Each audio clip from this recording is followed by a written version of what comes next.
Hello friends, last video में हमने जाना था फीमेल रिप्रोडक्टिव सिस्टम के ऑर्गन्स के बारे में और आज इस वीडियो में हम उसकी डिटेल्स के बारे में जानेंगे। तो मादा जननतंत्र अंगों का वह समूह है जो अंडाणु निर्माण, हार्मोन्स के श्रावण तथा शिशु के विकास में मदद करता है। यानी जो फीमेल रिप्रोडक्टिव सिस्टम है वो एग प्रोड्यूस करता है और हार्मोन्स रिलीज करता है। इसके अलावा वह बेबी डेवलपमेंट में भी एक मेजर रोल प्ले करता है। इसके आगे हम देखेंगे फीमेल रिप्रोडक्टिव सिस्टम का डायग्राम, जो कि आप यहाँ देख सकते हैं। यहाँ आपको साइड में 2 ओवरीज यानी अंडाशय दिखाई दे रहे हैं जिनसे एग प्रोड्यूस होता है। और ये ओवरीज जिस नली जैसी संरचना से जुड़े हुए हैं उन्हें हम फैलोपियन ट्यूब कहते हैं, यानी अंडवाहिनी जिसे हम हिंदी में कहते हैं। और फर्टिलाइजेशन का प्रोसेस जो है वो इसी फैलोपियन ट्यूब में होता है। उसके बाद आप इस डायग्राम में गर्भाशय देख सकते हैं। गर्भाशय के अंदर जो आपको लेयर दिखाई दे रही है उसे हम एंडोमेट्रियम कहते हैं और इसी लेयर के टूटने पर जो है वो पीरियड्स होते हैं। फीमेल रिप्रोडक्टिव सिस्टम को हम इंटरनल ऑर्गन्स और एक्सटर्नल ऑर्गन्स के तौर पर डिवाइड कर सकते हैं। तो सबसे पहले जो मेन ऑर्गन, जो मुख्य अंग होता है उसे हम ओवरीज यानी अंडाशय कहते हैं। यह प्राथमिक अंग होता है। ये एक जोड़ी बादाम के आकार के अंडाशय होते हैं जो अंडाणु तथा हार्मोन के श्रावण का कार्य करते हैं।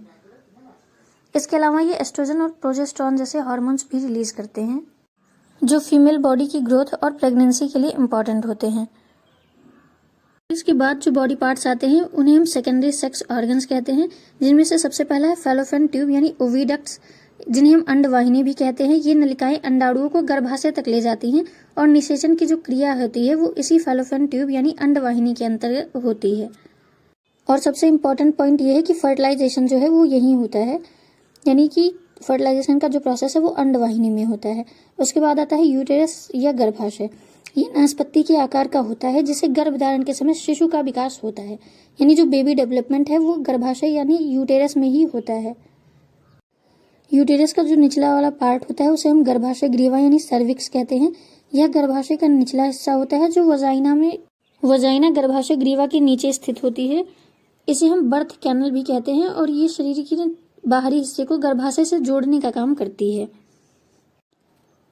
जिन भी अंगों के बारे में हमने पढ़ा है ओवरीज को छोड़कर, जैसे कि फैलोपियन ट्यूब, यूटेरस और वजाइना, ये सभी सेकेंडरी सेक्स ऑर्गन्स यानी द्वितीयक जननांग होते तथा ओवरीज को प्राइमरी सेक्स ऑर्गन्स यानी प्राथमिक जननांग कहते हैं।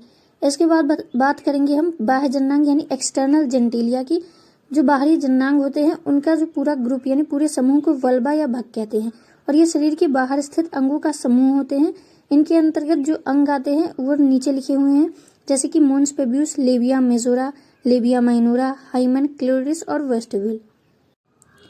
ये अंग सुरक्षा प्रदान करते हैं तथा स्पर्म के लिए मार्ग यानी कि रूट का भी काम करते हैं। इसके बाद आता है फीमेल रिप्रोडक्टिव सिस्टम का सबसे लास्ट पार्ट, जिसे हम मेमरी ग्लैंड्स यानी स्तन ग्रंथियां कहते हैं। स्तन ग्रंथियां एक जोड़ी संरचनाएं होती हैं जिनमें ग्रंथिल ऊतक और वसा होते हैं। इनका मुख्य कार्य शिशु के पोषण के लिए दूध का उत्पादन करना होता है और प्रत्येक जो ग्रंथिल ऊतक होता है उसमें 15 से 20 लोब्यूल यानी स्तन पालियां होती हैं। उसके अलावा एल्वोली और दुग्ध वाहिनी नाम की कुछ नलिकाओं जैसी संरचनाएं होती हैं जो दुग्ध का श्रावण करती हैं बच्चे के जन्म के उपरांत। उम्मीद है कि आपके लिए यह वीडियो हेल्पफुल होगी। मिलते हैं नेक्स्ट वीडियो में। Till then keep